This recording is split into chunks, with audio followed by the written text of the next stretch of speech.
bem-vindos a mais um podcast aqui da Faculdade TH. Hoje nós estamos com a professora Ana Bastos, especialista em Direito na área da saúde, compliance, né? Muito bem-vinda, professora. Obrigada, agradeço muito o convite.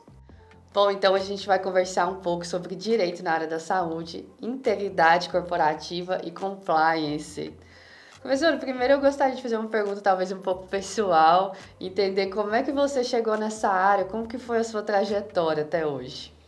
Então, eu já percorri vários caminhos, eu sou formada em Direito e também em Relações Internacionais, e eu entrei no compliance pela área do Direito Internacional.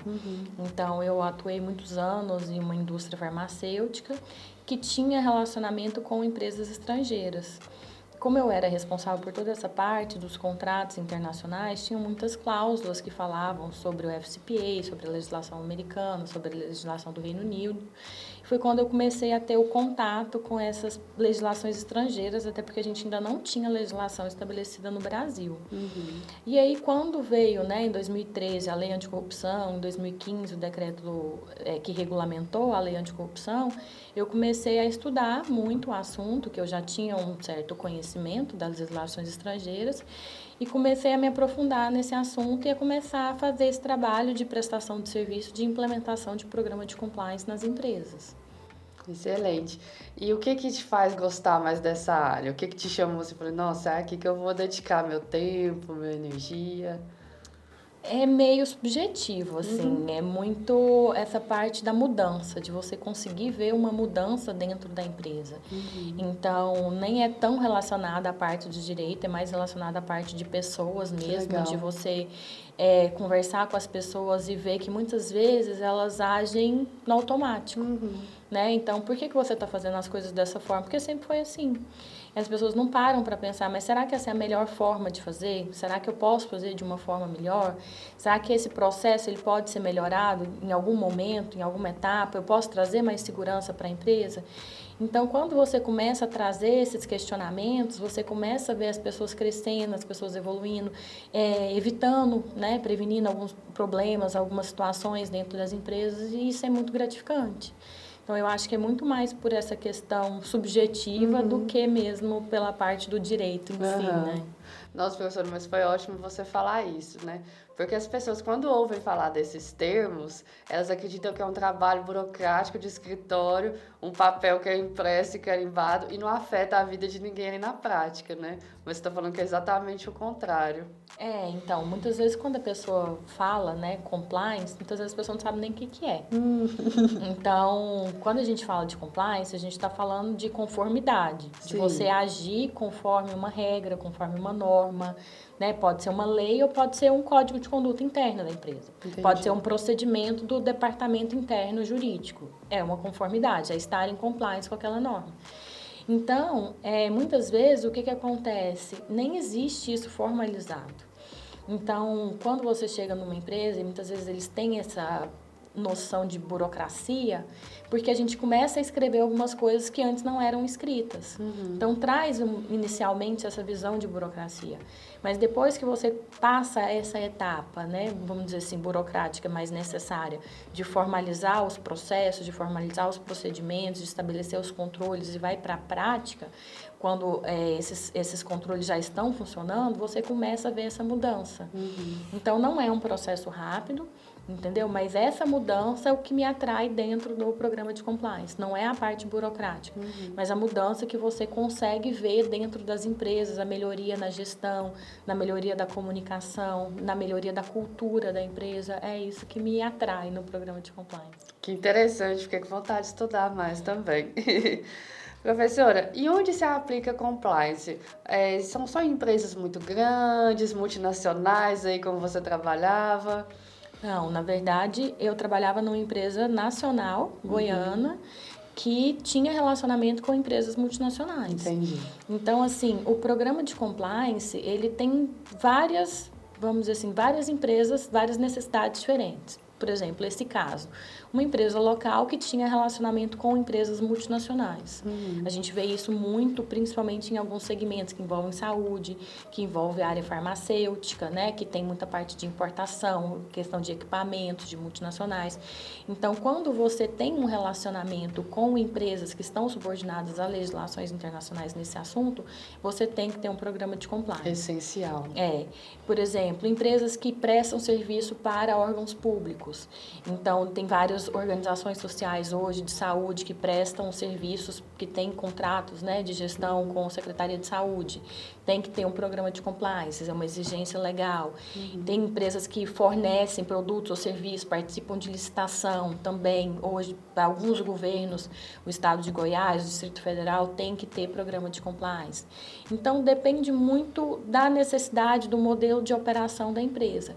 E tem aquelas empresas que, apesar de não fornecerem para órgãos públicos, não terem relacionamento com empresas multinacionais, elas querem uma melhor governança, elas querem uma melhor gestão, elas querem diminuir os riscos, quer implementar uma cultura de gestão de riscos, então quer partir para uma gestão um pouco mais profissionalizada. Sim. Então são empresas também que buscam a implementação de um programa de compliance. Tem aquelas empresas que estão passando por um processo de sucessão, né? Estão numa fase que são empresas muito familiares, ou que o pai está saindo, que o filho está entrando. Então, quer ter alguns processos e procedimentos mais estabelecidos para garantir, né, que as coisas vão continuar funcionando como sempre funcionaram.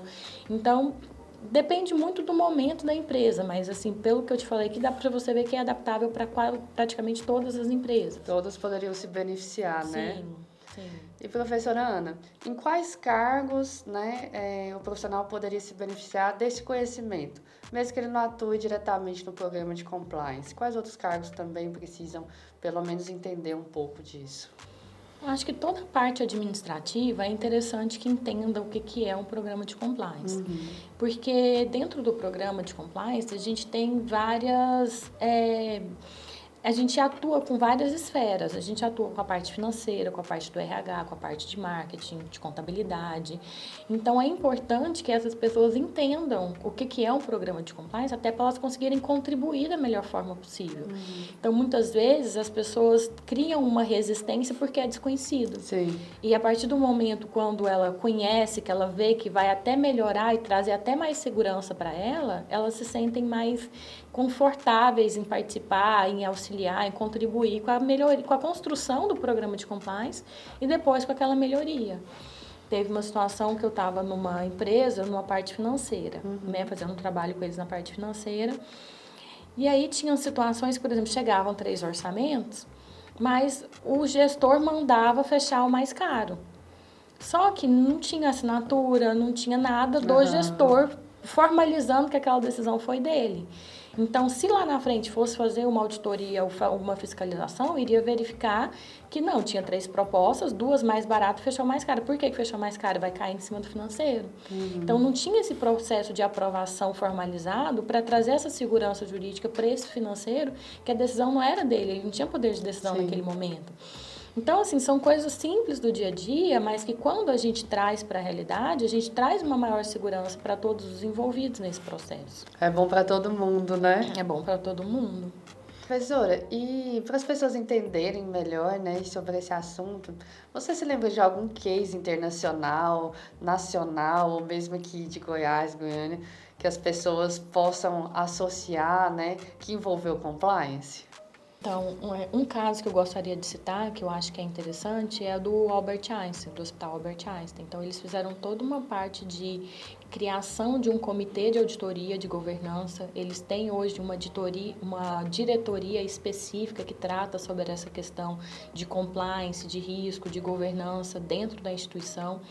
E eles têm um slogan que eu acho muito interessante, que é "Sou Einstein, sou ético". Então, isso de uma forma fácil, né? Eles trouxeram isso para o dia a dia, para a realidade deles. E assim, a forma de comunicação, os vídeos que eles fazem, os eventos que eles promovem, que eles estão participando, eu acho que é um case interessante para quem quiser conhecer mais sobre a questão de compliance no segmento da saúde. Que legal.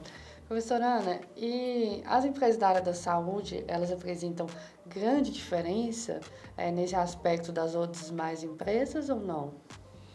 Na verdade, assim, quando a gente fala de compliance, a gente vai fazer uma análise do perfil da empresa e do segmento que ela atua. Por quê? Porque as legislações setoriais impactam. Então, quando a gente fala de área de saúde, a gente tem uma questão muito forte de vigilância sanitária, de Anvisa, né? De questão de segurança, de qualidade. Então, são questões muito específicas que têm que ser analisadas. Então, nesse caso, é um ponto que a gente vai mapear dentro do diagnóstico, né, inicial que é feito no programa de compliance, e vão ter algumas medidas que vão ser estabelecidas para serem implementadas ao longo do programa. Mas toda área tem alguma coisa específica, né? Na saúde, a gente tem que ter uma atenção a mais, porque a gente está lidando com vidas, né? Questão de segurança, de qualidade, de, por exemplo, armazenamento de medicamento, né? De estoque, de data de validade, de autorização de funcionamento, de Anvisa. Então, tem vários aspectos que têm que ser observados nesse sentido. Entendi. Professora, e para quem está entrando agora no mercado, qual é aquela dica de ouro que você daria já com toda a sua experiência? Então, quando a gente fala, né, de mercado de compliance, muitas pessoas acham que é sempre, né, as mil maravilhas, que é sempre o mundo ideal. E, na verdade, a gente tem várias dificuldades nesse processo. Por quê? Porque a gente tem que buscar esse conhecimento.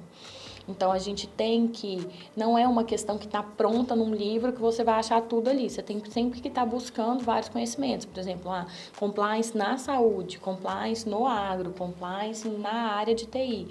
Então, tem essa, vamos dizer assim, essa dificuldade inicial e que eu falo que quando você quiser optar trabalhar no segmento de compliance, buscar um nicho, né? Nicho, vou trabalhar no compliance da saúde, então eu vou me especializar nessa área. Eu vou buscar mais informações sobre essas regulamentações, que aí eu consigo ter um melhor conhecimento, porque compliance é muito amplo. Então, se a gente começa a abrir muito o leque, principalmente para quem está entrando no mercado, pode enfrentar um pouco de dificuldade nesse sentido. Com certeza.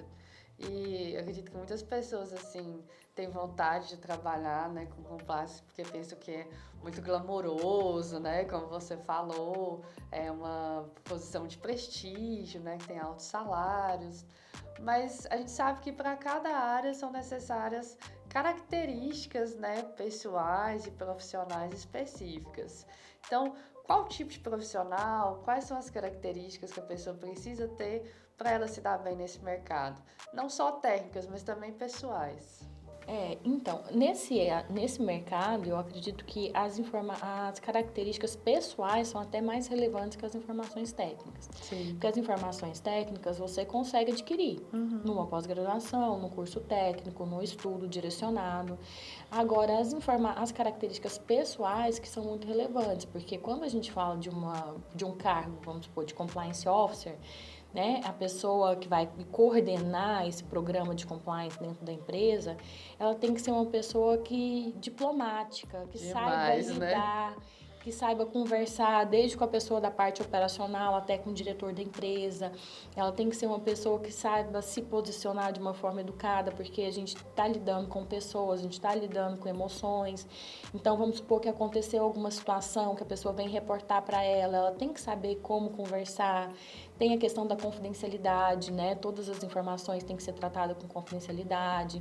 Então, essa descrição também é extremamente importante, essa questão da responsabilidade.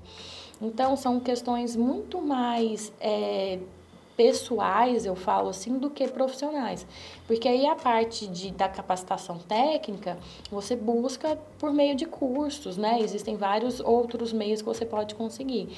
Então, eu falo assim, sempre quando vai definir quem que é o compliance officer dentro da empresa, eu falo assim, vamos buscar um perfil. Sim. Um perfil de pessoa que tenha confiança, que tenha o respeito de todo mundo, que interage com todo mundo. E depois, essa parte técnica, a gente vai desenvolvendo. Tem que lidar bem com responsabilidade, pressão também, né, Sim, professora? sim. Então eu agradeço, foi ótimo o nosso papo. Espero que você volte sempre aqui na Faculdade DH, dar muitas aulas aqui para nós. E um abraço para vocês que têm assistido a gente. Até o próximo episódio. Eu que agradeço. Obrigada.